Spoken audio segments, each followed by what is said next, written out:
कहाँ गए थे? वो श्री जी की कृपा से परिक्रमा करके आ रहे थे। श्री जी ने ऐसी प्रेरणा की परिक्रमा होके आ रहे। और कैसे बड़ी कृपा है लाडली जी की, नहीं और सब कैसे, बस श्री जी की बहुत कृपा है, बड़ी करुणामयी है। अपने जैसे अधमों को स्वीकार शुरू पिंड छुड़ाना उसको मुश्किल पड़ जाएगा, ऐसे प्रेमी हैं, खड़े खड़े वो ऊब जाएगा, कब भागो। वो चर्चा वृंदावन प्रिया जो लाडली लालो के,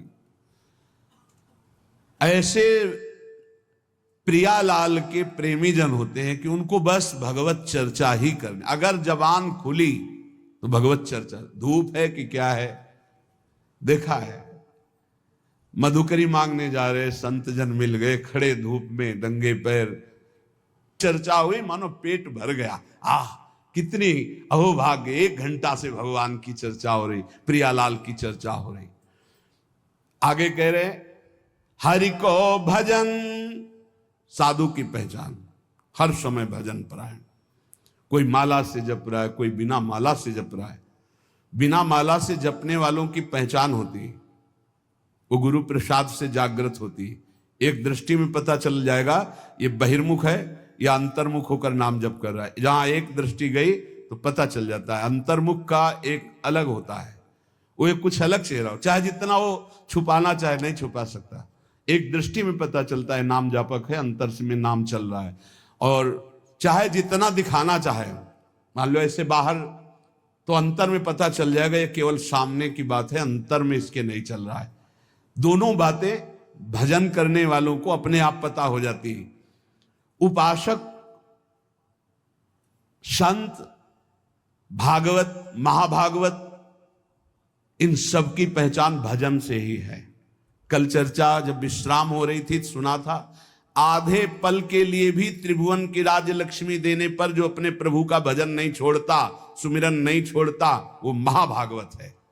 तो हरि को भजन ये प्रधान बात है। मुंह खुले तो भगवत चर्चा और मुंह बंद तो नाम चल रहा है। राधा वल्लभ श्री हरिवंश, राधा वल्लभ श्री हरिवंश, या जो गुरु जी ने दिया हो, जो नाम प्रिय हो, राधा राधा, ये मान लो, बहुत आनंदित हो जाओगे। मान लो कुछ पैसा नहीं लगना हो, बहुत बड़े धनी हो जाओगे, बहुत बड़ा। ये सोना वास्तविक सोना, इसी सोना में सोवत पांव पसार, पूरी रात निकल जाए, जब नींद ना आवे, मंत्र चले, तब समझो। इसके लिए कभी सर्दी में कंबल नहीं ओढ़े गए, इसी बात के अभ्यास के लिए कभी कंबल नहीं। जो नीचे मार्किन पहने वही मार्किन उतार कर ऐसे पैर से फंसा के सर, पूरा शरीर कांप रहा है। मंत्राकार वृत्ति, पेट में अन्न नहीं, ऊपर वस्त्र नहीं, गंगा का किनारा, भीषण सर्दी, 1 मिनट नींद नहीं, मंत्राकार। 4 बजे गंगा में फिर खड़े हुए। ऐसे थोड़ी भागवती की वृत्ति बनाई जाती है। ऐसे लगा जाता है जैसे गरीब आदमी ओवर टाइम करके पैसा कमाता है, किसान आदमी रात दिन लगा रहता है। ऐसे कायर पुरुष थोड़ी भजनानंदी होते हैं। ये शरीर को बहुत दुलार करने वाले भजनानंदी नहीं होते। सच्ची मानिए, जितना सुख शरीर को दोगे उतना अध्यात्म सुख से हीन होते चले जाओगे। मारो इस प्रकृति जन्य की अधीनता को, तुमने जो स्वीकार कर रखी। हर प्रकृति का वार सीधे सो। यह प्रवचन नहीं करते, जीवन में जो जिए वो बता रहे हैं। किसी आश्रम में ठहरना नहीं, ऐसे आश्रम में ठहरना जहां जंगल किसी का जाना नहीं, ऐसे बहुत से आश्रम मिले। जीवन भर प्रकृति से लड़ना रहा है, तभी परमात्म चिंतन का एक तार भाव बनता है। जब सीधे प्रकृति का वार सहे, यम ही न व्यथ्यन्ते ते पुरुषम पुरुषर्षम। काशी के घाटों में जो तपन होती थी दिन भर धूप की, तो रात्रि के 2 बजे तक तपना ही होती थी, और 2 बजे उठ के नहा के विश्वनाथ जी जाना है। जीवन को एकदम प्रकृति से वार सहने वाला बना ले तो बहुत आनंद आता है। ये सुविधा नरक समझो, सच्ची मानिए आप। हरि भजन में दिखावा कभी नहीं होना चाहिए, नहीं तो सच्चाई का हरि भजन छूट जाएगा। भजन करने वाले उपासक को कभी कीर्ति की चाह मत रखना, ये हम प्रार्थना करते हैं। ये अंतिम वो खाई है जहां से गिरा करके भगवान से विमुख कर दिया जाता है। दिन है तो रात आएगी, रात है तो दिन आएगा, ऐसे देखना हम तुमसे कहते हैं। ये सब केवल बाहरी है। आंतरिक श्रद्धा अटूट होती है, बाहरी श्रद्धा में कोई दम नहीं होती। हम इन श्रद्धाओं की दम नहीं होती। इनको तो हर गली में खड़ी होना, जहां वाह वाह वहीं खड़े हो गए। श्रद्धा वो होती है अटूट, कि चाहे जैसी परिस्थिति हो, चाहे जैसी घटना हो, मैं आपका हूं तो सिर्फ आपका हूं। वो होंगे अंगुलियों में गिनने वाले, वो अंगुलियों में गिनने वाले होते हैं। इसलिए साधु की सेवा पहचान, स्वयं साधु होते हुए साधु की सेवा, और निरंतर हरिभजन, और सर्वभूत पर दया, समस्त जीवों पर दया का भाव। दया बिना साधु कसाई, पर ये भी दया करी तो आफत आई बड़ी। कैसे तुम्हें बताए, मतलब बहुत विचित्र गति। आध्यात्मिक आनंद की प्राप्ति के लिए बिल्कुल व्यवहार शून्य जीवन जो जिया गया, उसमें बिल्कुल विपरीत जीवन प्रभु ने ये किया है। हजारों लाखों की जो भीड़, ये जनसंख्या है भगवान, ये भीड़ भजन अगर निरंतर आपका अभ्यास है तो चल जाएगा, नहीं तो आम हो जाएगा कि मैं बहुत बड़ा हो गया हूं, जहां हुआ मैं बहुत बड़ा हुआ, वहीं से भक्ति का नाश हो जाएगा। ये सम्मानम कल्यात घोर गरलम नीचापमानम सुधा श्री राधा मुरली धरो भज सके वृंदावन मात्यज। ए भाई, कभी भूलकर भगवान से यश मत मांग लेना कि हमारा भी नाम हो जाए। बहुत खतरा है इस नाम में, बहुत खतरा है। आपसे सबसे प्रार्थना करते हैं, यश की चाह मत रखना। उर्कछु प्रथम वासना रही, सो प्रभु पद सरित प्रीति सो बही। बहा दो वासना को। अगर कोई वासना रहेगी तो बहुतायत में मिलेगी, क्योंकि मेरा मालिक सबसे पहले अंदर की वासना की पूर्ति करता है। विभीषण जी के पहुंचने पर सबसे पहले लंकाधिपति का अभिषेक किया। इसलिए साधक अंदर की वासनाओं को देख लो, अगर कोई भी वासना है तो हटा दो। नहीं, मेरे स्वामी का स्वभाव है, पहले तुम्हें वासना की चीज फेंकेंगे ले, और जब घृणा हो जाएगी तब आगे बढ़ा देंगे। मान आखिरी खाई है जिस पे साधु गिर जाता है। इसीलिए सबसे पहले सिद्धावस्था की सीढ़ी पे निर्माण लिखा है। निर्माण अमोहा जित संग दोषा। अपने में कोई गुणा अभिमान आकर के ये श्रेष्ठता का भाव हो जाना, मानो परमार्थ में पोछा लग जाना है। भाई कभी अहम, ये भाव मत अहम में लाना कि मेरा नाम हो जाए। भगवान को जो करवाना तो करवाने ही, वो तो सर्व समर्थ हैं, वो तो नौकर हैं, हम वैसे ही करना पड़ेगा। पर चाह कभी मत करना। अगर चाह किया तो ये आखिरी खाई है, इसमें साधु को गिरा दिया जाता है। ये माया की बड़ी विचित्र मनोहर चाल है।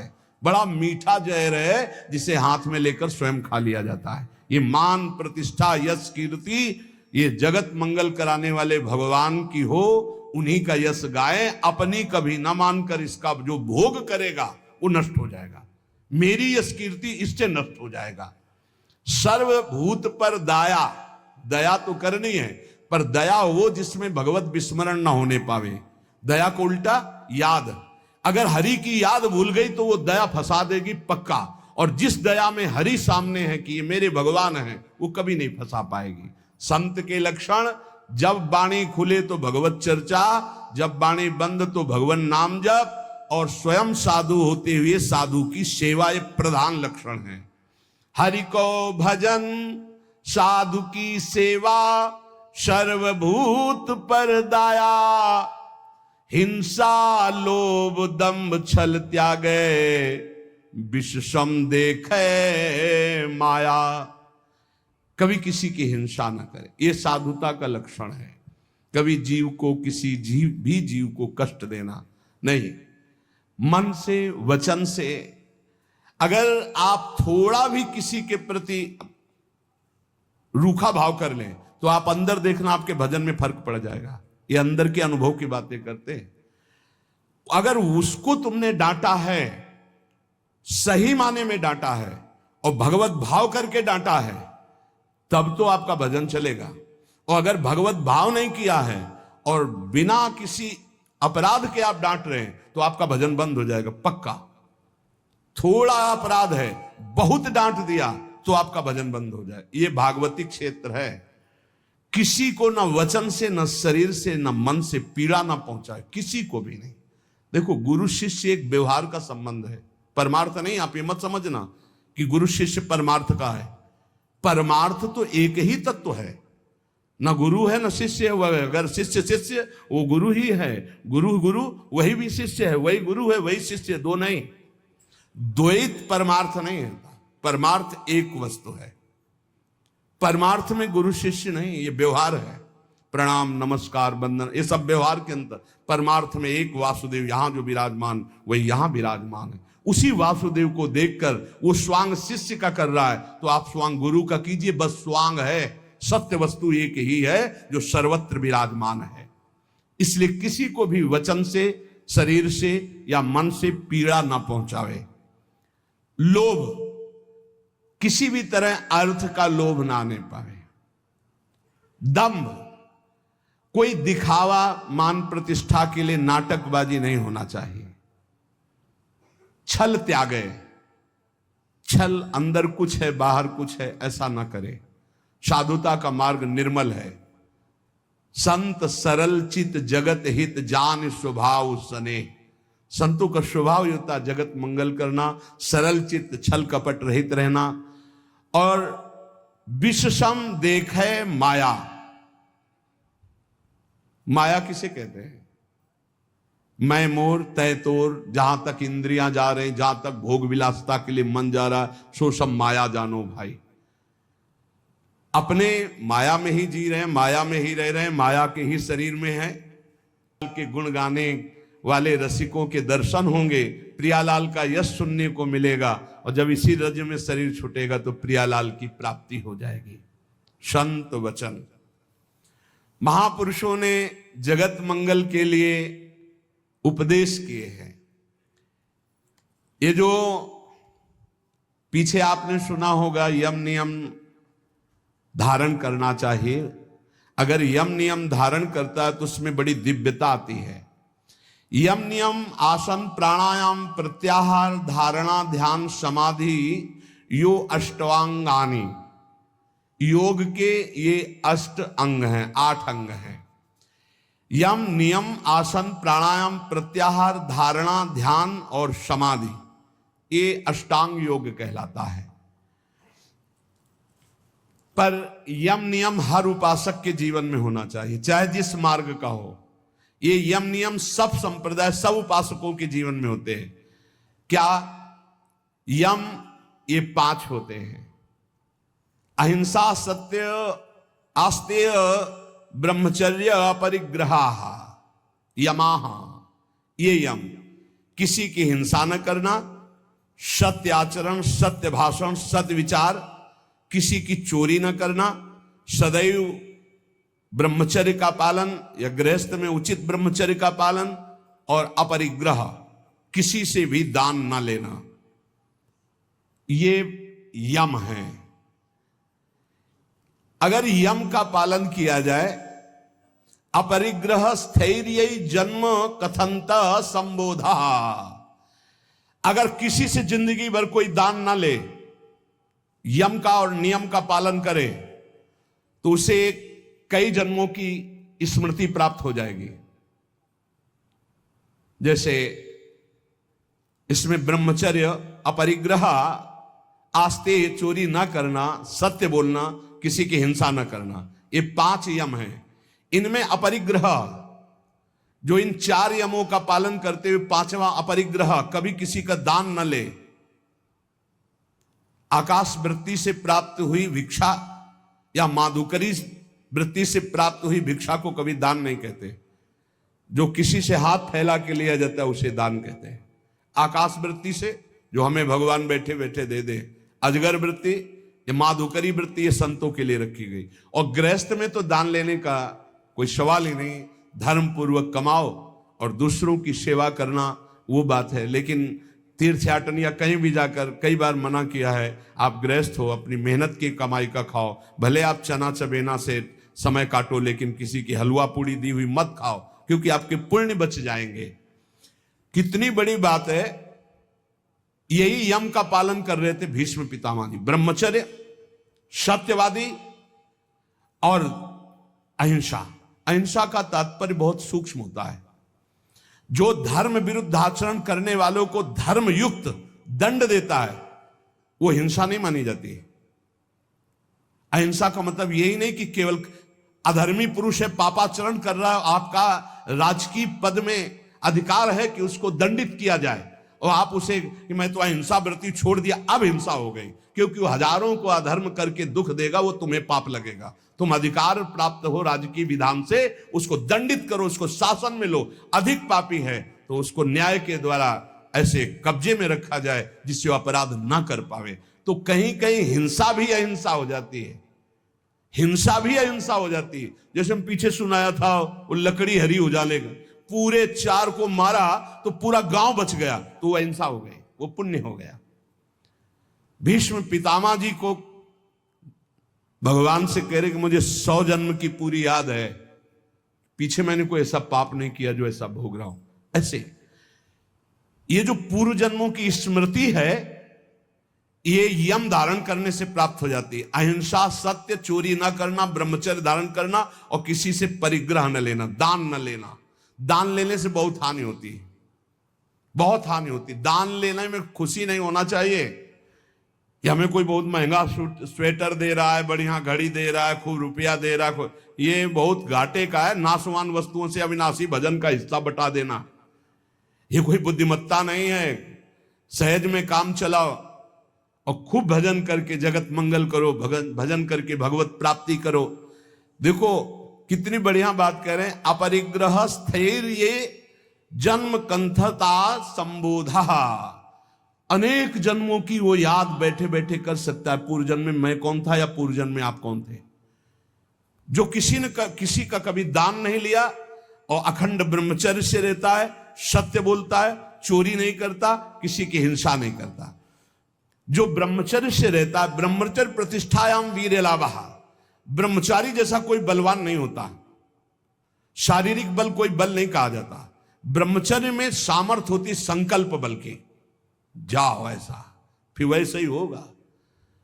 अध्यात्म बल बहुत बढ़ जाता है ब्रह्मचारी का, आत्म बल बहुत बढ़ जाता है। कहीं भी वो भयभीत होना, कहीं भी शंका कर लेना, कहीं भी पराजित हो जाना उसके स्वभाव में नहीं होता। जो ब्रह्मचारी होता स्वभाव में नहीं होता। ये खास बात होती है। भगवान परशुराम जी के पास जब अंबा जी गई, अंबा जो काशी नरेश की 3 राजकुमारियों में एक सी थी, उन्होंने कहा कि मैं आपसे सहायता चाहती हूं भृगुवर, मैं आपकी शरण में हूं, शरणागत की रक्षा करनी चाहिए। बोले पहले तो तुम्हारा स्त्री स्वरूप है, वैसे ही अधिकार बनता है रक्षा का। दूसरा तुम शरण में हो, बोलो कौन त्रिभुवन में ऐसा है जो तुमको कष्ट दे रहा है। बोले पहले वचन दो कि मैं उसको मारूंगा। बोले निश्चित परास्त करूंगा उसको। बोलो कौन है, तो कहा आपके प्रिय शिष्य भीष्म। एक बार तो परशुराम जी की भीष्म के द्वारा ऐसा कैसे अपराध बन गया, क्या हुआ, पूरी घटना सुनाई।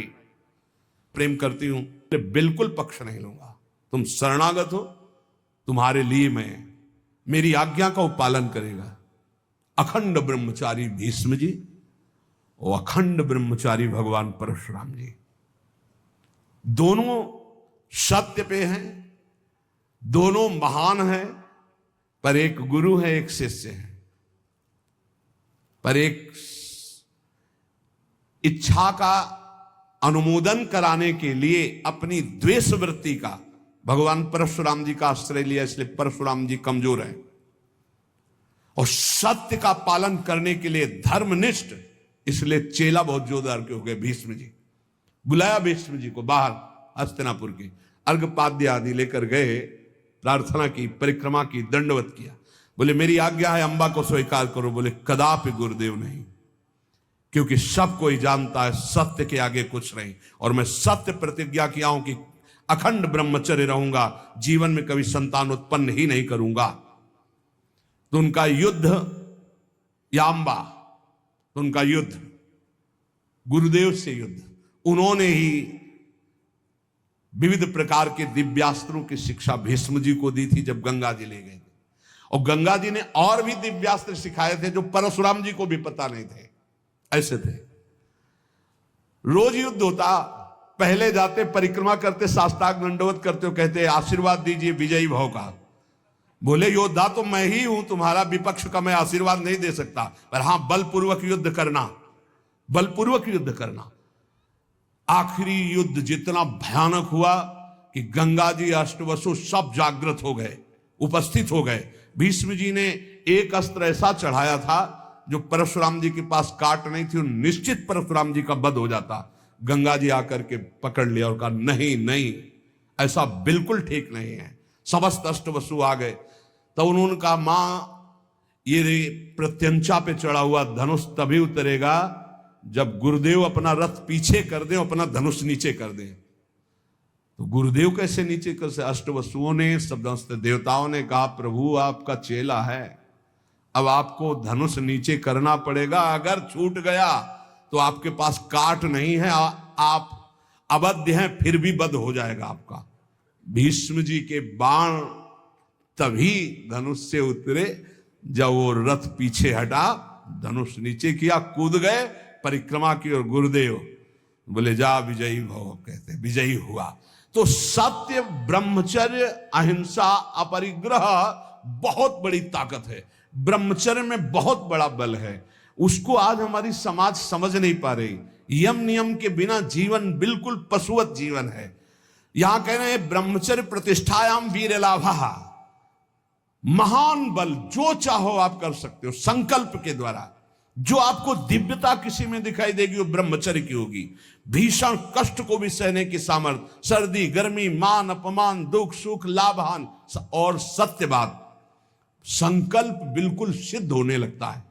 जिसका ब्रह्मचर्य पवित्र होता, जो संकल्प करेगा, और संकल्प नहीं करेगा तो ब्रह्मचर्य अध्यात्म की ऊंचाई में बैठा कर उसे मुक्त कर देगा। अस्ते प्रतिष्ठायाम सर्वरत्नोपस्थानम, जिसने कभी किसी की चोरी नहीं की, जीवन में छल नहीं किया, तो इसी जन्म में उसके पास दिव्य धन, दिव्य रत्न आदि एकत्रित होने लगेंगे, पक्का। विविध प्रकार के स्वर्ण आभूषण, विविध प्रकार की भोग सामग्रियां, ऐसा संयोग बनेगा। कभी चोरी नहीं की, जो इन नियमों को धारण करता है। एक एक का बहुत बड़ा प्रभाव है। अस्तेय प्रतिष्ठायाम सर्वरत्नोपस्थानम, अपने आप आकर के संपूर्ण रत्न, स्वर्ण आदि संपत्ति उसके पास एकत्र, जो कभी जीवन में चोरी नहीं किया, जो ब्रह्मचारी है, जो अहिंसा परायण है, और जो अपरिग्रह, कभी किसी से दान नहीं लिया। वैसे भी लिखा हुआ है कि जो धर्मात्मा पुरुष धर्म से यम नियम के द्वारा चलता है, तो जैसे समुद्र में बिना बुलाए हुए सारी नदियां जाती है, ऐसे चारों तरफ से संपत्ति उसको घेरने लगती है, सुख सुविधा उसको घेरने लगती है, जो धर्म पूर्वक चलता है। सत्य प्रतिष्ठायाम क्रियाफलान आश्रयत्वम, जो सत्य बोलता है, सत्य विचार वाला है, सत्य आचरण वाला है, तो सारे फल उसका आश्रय ले लेते हैं। हर क्रिया का फल वो जो चाहे, जैसे चाहे, जो बोलेगा, जो सोचेगा वही हो जाएगा। ऐसा है। एक इतना बड़ा बालक है, हंसी मजाक में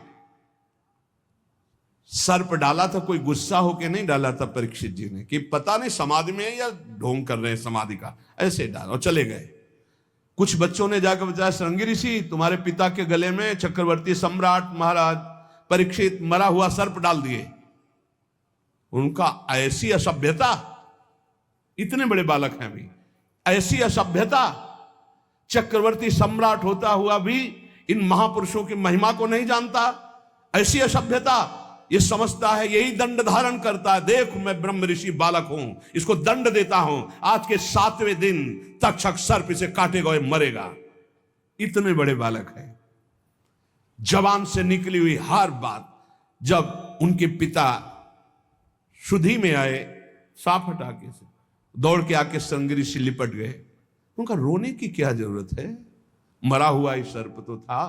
उनका पिताजी, अपमान है आपका।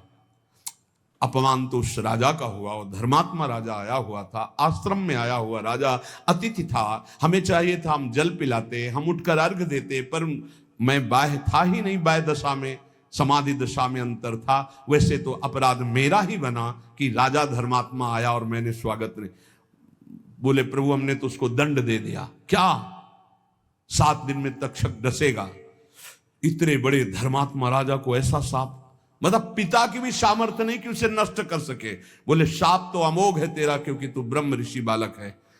कुछ ऋषियों को भेजा, जाओ परीक्षित को बता दो तुम्हारा 7 दिन में जो कुछ कल्याण करने का उपाय कर लो, नहीं 7वें दिन तच्चक काटेगा और निश्चित काटेगा और तुम्हारी मृत्यु हो जाएगी। ये है सत्य में स्थित रहना। सत्य प्रतिष्ठायाम क्रिया फलाश्रयत्वम, जो बोले जैसा सोचे वैसा ही हो जाए। अब आज सत्य नहीं जवान में झूठा है तो सब पूरा जीवन ही झूठा है। अहिंसा प्रतिष्ठायाम तत्सन्निधौ वैर त्यागः, जो कभी किसी को दंड नहीं देता शारीरिक मानसिक वाचिक, तो सांप हो बिच्छू हो हिंसक कोई भी जीव हो या कोई दुष्ट हो, उसके सामने आके घुटने टेक देगा, वैर नहीं रहेगा। ये अहिंसा का उसके ऊपर प्रभाव होगा। फिर शौच संतोष तपा स्वाध्याय ईश्वर प्रणिधानानि नियमाः, शौच संतोष तपस्या स्वाध्याय ईश्वर शरणागति, ये 5 नियम है। यम नियम जिसके अंदर सब सुख संपत्ति आ जाएगी, लेकिन यम नियम छोड़ करके मनमानी आचरण करने वाले सब दुख विपत्ति आ जाएगी। और सो है, देख लो यम नियम कौन धारण कर रहा है, जानते ही नहीं कि यम नियम है क्या, क्योंकि जानने के लिए शास्त्र स्वाध्याय संत संग चाहिए, वो तो बड़े भाग्य से मिलता है। 5 यम जिनका फल सुन चुके, यम अहिंसा सत्य अस्ते ब्रह्मचर्य परिग्रह, नियम शौच, शौच शरीर को पवित्र रखना, वस्त्र पवित्र रखना, ये इनका बहुत बड़ा प्रभाव है। इसको ऐसा ना समझा जाए कि खिलवाड़ है। अगर शौचाचार का नियम आप पालन करते हैं तो शौचा स्वांग जुगुप्सा परई रसंसर्ग, इसका फल होगा कि शरीर से आपको वैराग्य हो जाएगा, अपने शरीर से, और काम भोग भोगने की इच्छा का नाश हो जाएगा। जितना अपवित्र शरीर रहता है उतना ही कामी पुरुष होता है वो, ध्यान रखना।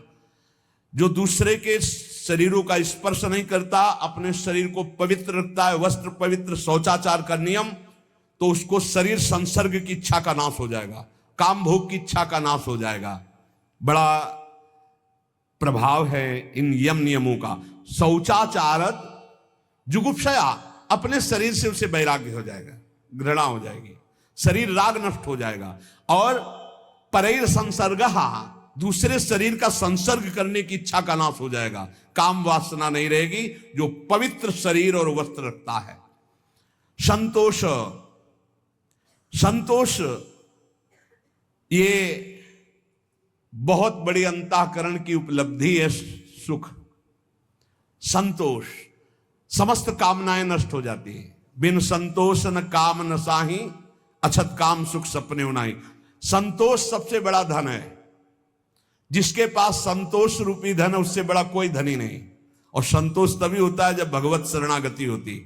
मेरे प्रभु है ना, आज कुछ नहीं है लेकिन मेरे प्रभु हैं। जिस दिन प्रभु चाहेंगे तो एक पलक झपकते अनंत ब्रह्मांड रच दिए, मेरे लिए सुविधा भेजना उनके लिए कौन सी कठिन बात है, ऐसा विश्वास रहता है। संतोष, मन प्रसन्न रहता है।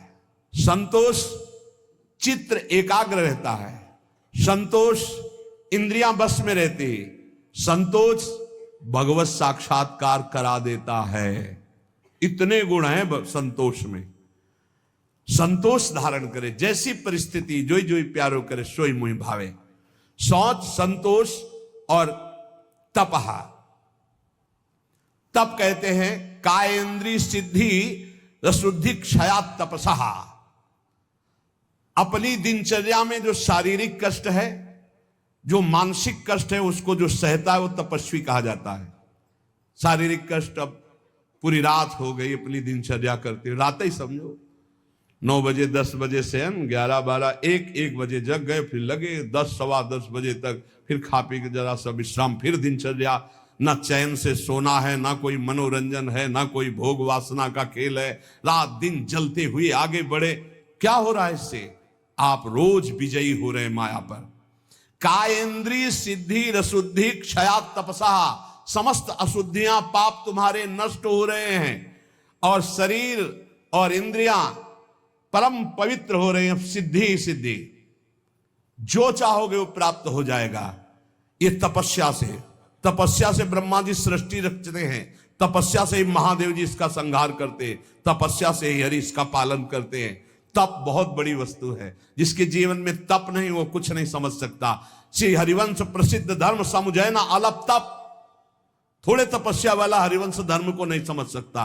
तप किसे कहते हैं? अपनी दिनचर्या में शारीरिक मानसिक जो कष्ट मिलते हैं उनको सहना। स्वाध्याय शास्त्र का अपने इष्ट देवता के गुणों से भरा हुआ जो ग्रंथ है उसे शास्त्र कहते हैं। जैसे अपने श्रीमद चतुरासी जी 42 लीला, श्रीमद राधा सुधा निधि, सेवक वाणी, सब इष्ट रस से भरी हुई। स्वाध्यायात इष्ट देवता संप्रयोग। स्वाध्याय करने वाला इष्ट देवता का साक्षात्कार करने की सामर्थ्य प्राप्त कर लेता है। शौच, संतोष, तपस, स्वाध्याय और ईश्वर प्रणिधान, समाधि सिद्धि ईश्वर प्रणिधानात। जो भगवान की शरण में हो जाता है, भगवान उसे समता प्रदान कर देते हैं, उस समत्व को प्राप्त हो जाता है। इसलिए हृदय में ये 5 यम, मन वचन कर्म से किसी की हिंसा न करना, सत्य बोलना, सत्य आचरण करना, सत्य विचार करना, किसी की चोरी न करना, सदैव ब्रह्मचर्य का पालन करना, किसी का भी किसी तरह से दान स्वीकार न करना, ये यम। और शरीर पवित्र रखना, संतोष हृदय में रखना, तपस्या के द्वारा मन इंद्रियों को पावन करना, अपने इष्ट ग्रंथ का स्वाध्याय करना और अपने इष्ट देव की शरण में रहना, ये नियम। यम नियम का जो पालन करता है वो सब भरपूर